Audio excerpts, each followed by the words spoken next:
Welcome back, guys. It's Sid. Thank you for being here. Thank you for watching this video. I just want to say a thank you to all the people who have sent me emails and showed support from my other few videos that I released. I appreciate your kind words, and I appreciate you guys reaching out and supporting me. Thank you very much. You know, as ex-Jehovah's Witnesses, these videos really do help us. I know I've watched many videos on this topic, and I just feel like I need to put my story out there so that I can help others. This is going to be about how growing up waiting for Armageddon shaped my destructive choices throughout my life, being raised to serve and conditioned to tolerate abuse, from religious control to narcissistic abuse. And this is my story.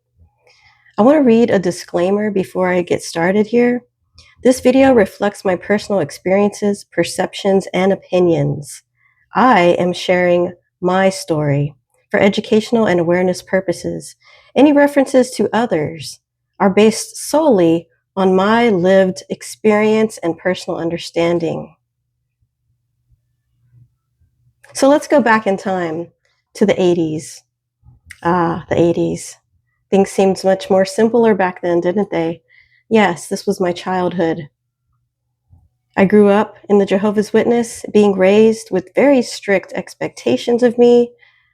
I was expected to be a pioneer. I was expected to maybe go to Bethel, and definitely I had to marry an elder. There was no encouragement for a higher education. There was no encouragement or for career dreams. Anytime I would bring up anything that I was interested in, it would get dismissed. Oh, that's not important. What is important is serving Jehovah. What is important is going to the meeting, studying for the meeting, going out in service. Your career, no, we don't focus on that here.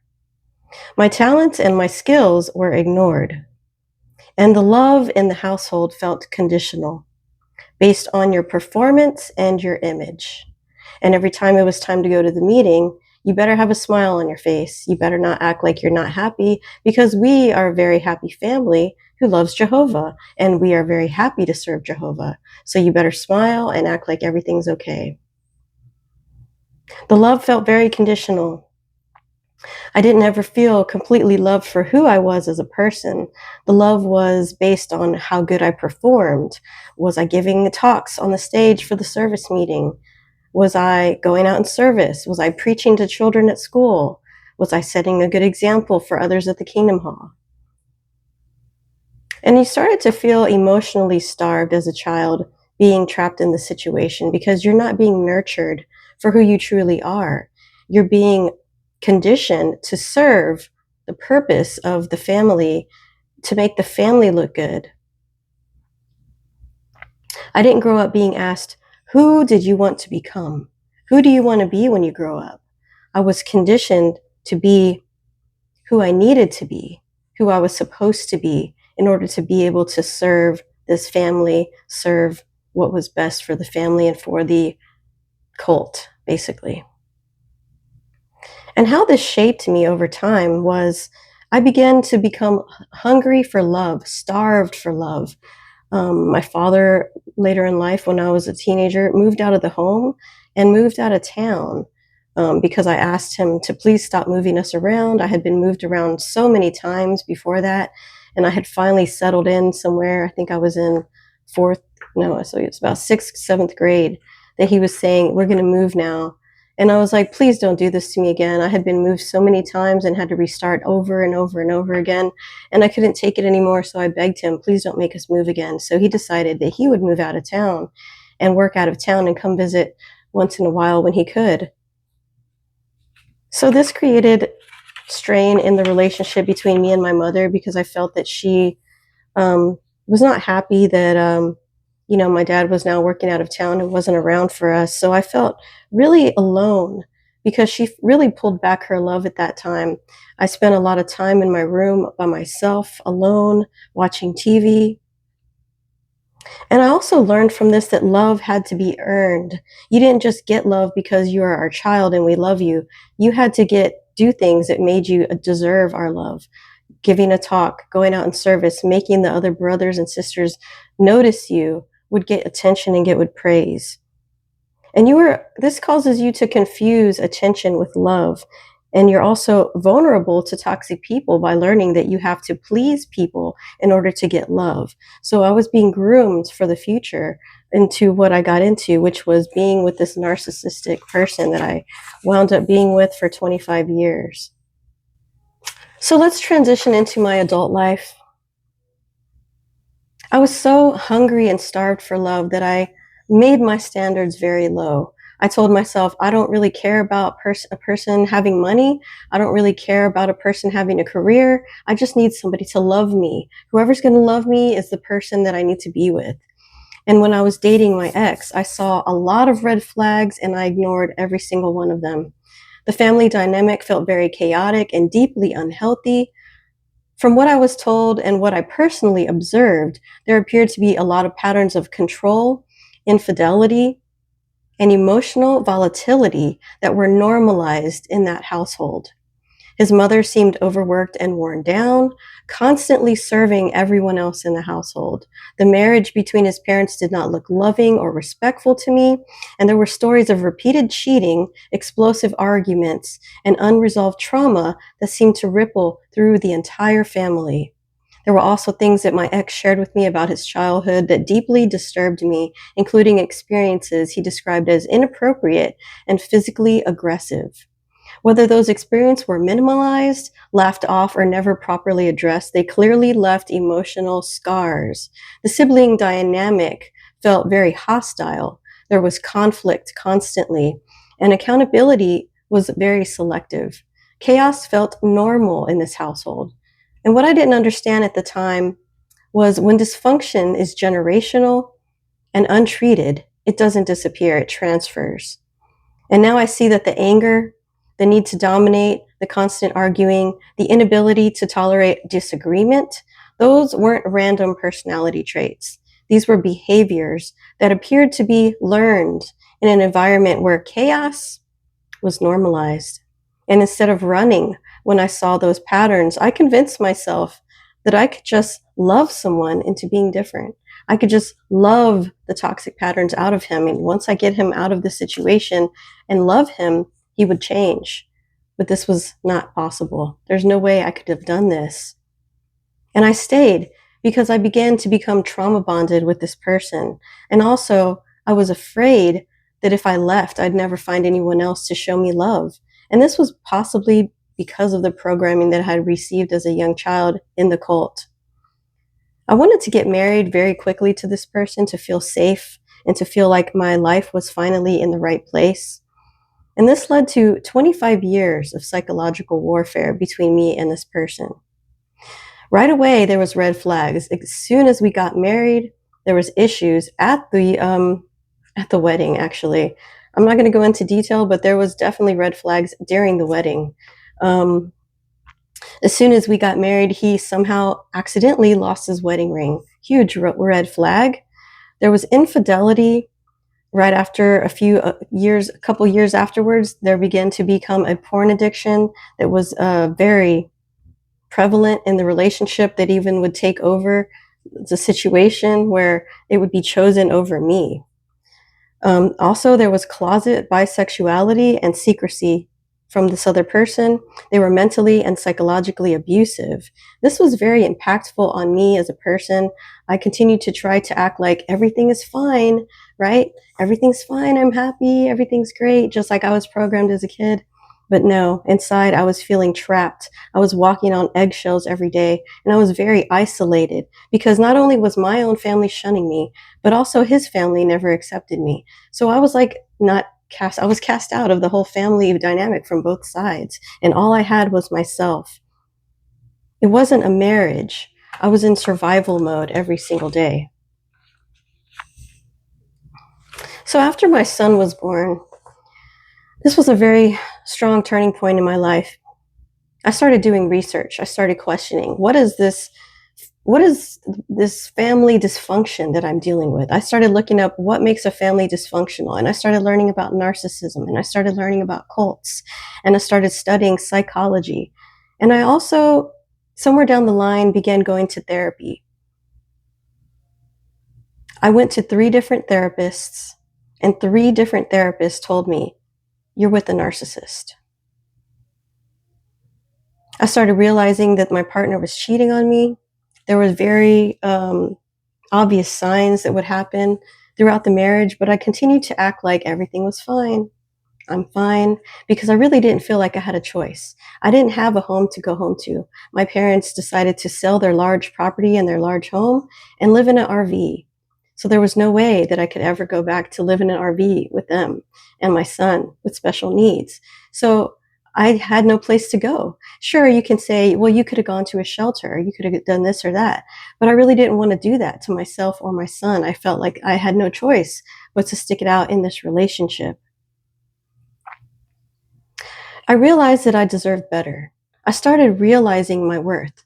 Therapy helped a lot with this situation. My therapist telling me how to heal myself, how to process my childhood trauma of dealing with being raised in a cult.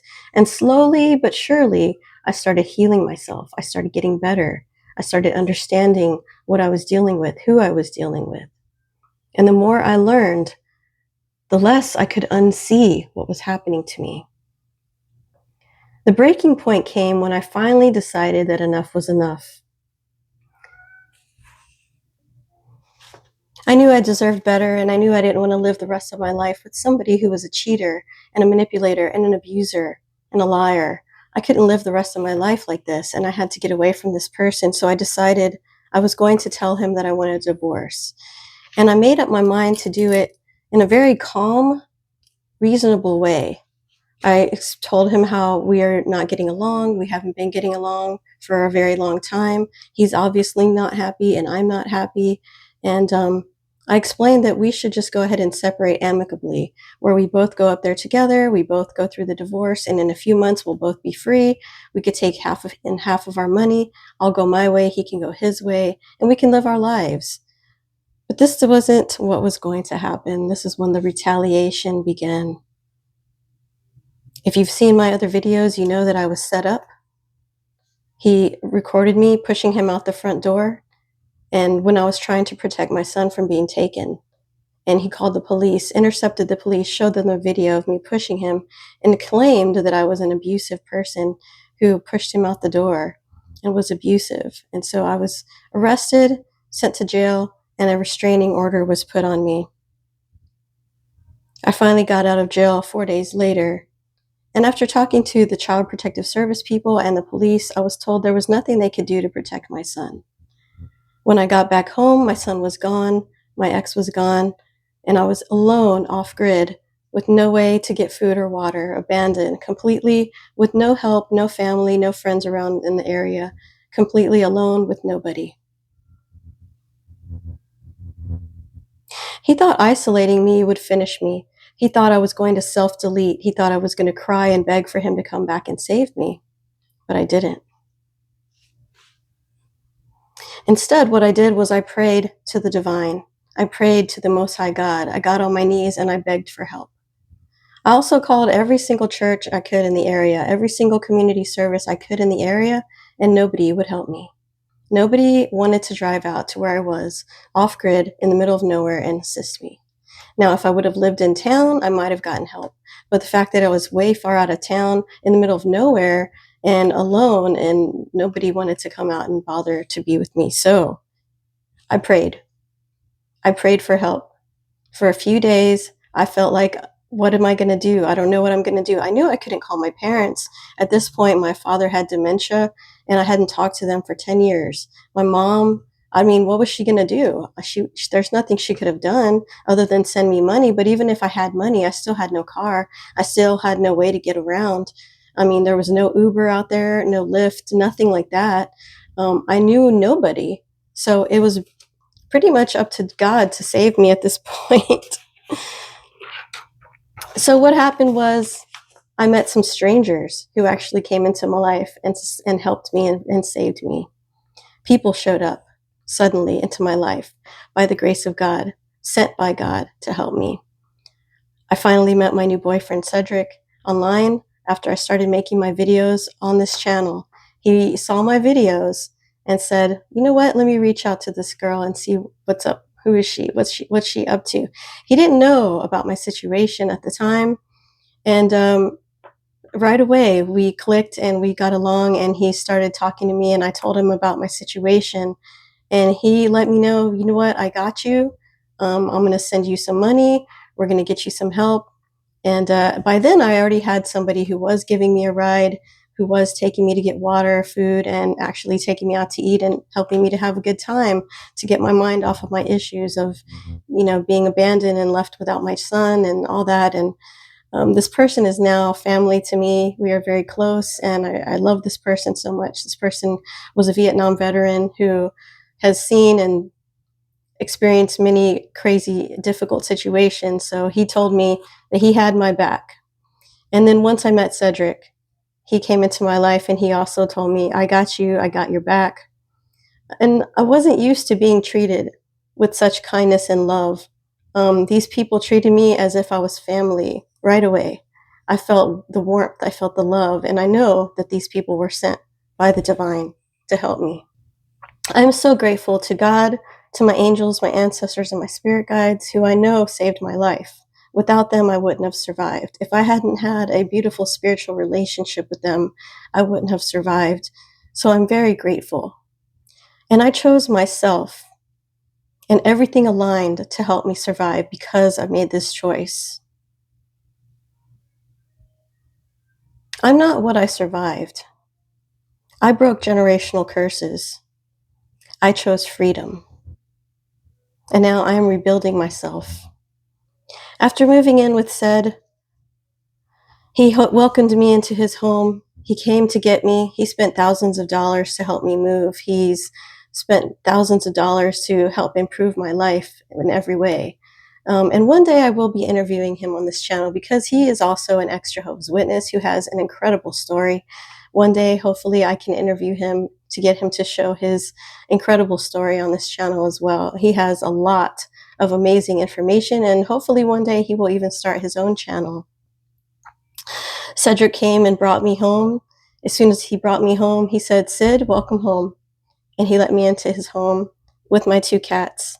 Sid was both beautiful and unfamiliar. And for the first time in my life, I was in a home that felt safe, not tense, not conditional, not waiting for the next emotional attack. He provided a loving, stable environment where I was treated with respect, protected, and genuinely cared for. It took time to adjust to that kind of peace. It felt weird. I had spent so many years waking up to being in survival mode, bracing myself for narcissistic criticism or chaos, and I had to learn how to relax again. This was a very awkward and weird situation. I remember waking up in complete peace. Waking up, everything was quiet and peaceful and restful, a very comfortable environment where everything I needed was provided. I wasn't used to this. I wasn't used to this comfort, this love. He did it so much for me. He was so generous and so loving. It just felt overwhelming at the time. And Ced showed me how to love without being afraid, without being in survival mode, and what peace actually means. I had to relearn how to love myself too, how to give myself care, patience, and compassion. I began researching my health issues, addressing the physical toll that years of stress and abuse had taken on my body, and finally seeking proper treatment. Little by little, I started to get stronger, mentally, emotionally, and physically. And today I'm in a much healthier place. I'm growing every day, and I'm deeply grateful for the love of a few true, caring people who are now forever a part of my soul tribe. I'm loved. I love myself now. They try to condition me to serve. They try to silence me. They tried to break me. But I'm still here. And I finally belong to myself. Growing up, I was constantly told that Armageddon was right around the corner. It'll be here before you know it, before you graduate high school. School didn't matter. A career didn't matter. Planning for the future didn't matter. What mattered was serving Jehovah and preparing for the end of the world. That belief shaped every decision in my life. And in many ways, it set me on a destructive path. When you're taught that the world is about to end, you don't build for tomorrow. You stay small, you don't invest in yourself, and you remain dependent on the system that is controlling you. My father said that my entire life that Armageddon was coming right around the corner. Now he's gone, and my mother is elderly, and that promise of any day now never came. It was a dream that kept us waiting instead of living. And if anyone listening is trapped in that mindset, I say this with love. Please wake up, snap out of it. Don't sacrifice your education, your independence, your health, or your future for something that keeps moving the finish line further and further and further back. Leave while you still have time to build a life that truly belongs to you. I'm sharing my story not for sympathy, but for connection. If you're trapped in a high control religion like the Jehovah's Witnesses, or stuck in a narcissistic family system that feels like its own kind of cult, I want you to know that you are not alone. The confusion, the fear, and the isolation is real. But so is your strength. There is a way out. There is life beyond the control, beyond the shame, beyond the survival mode. I am living proof that you can survive these environments. And not just survive, but heal, rebuild, and thrive. If my story helps even one person recognize their situation and choose themselves, then every painful chapter had a purpose. Freedom is possible, and so is a life that truly belongs to you. Thank you for listening to my story. My name is Sid, and I wish you blessings, love, and the best that life can give you. Take care.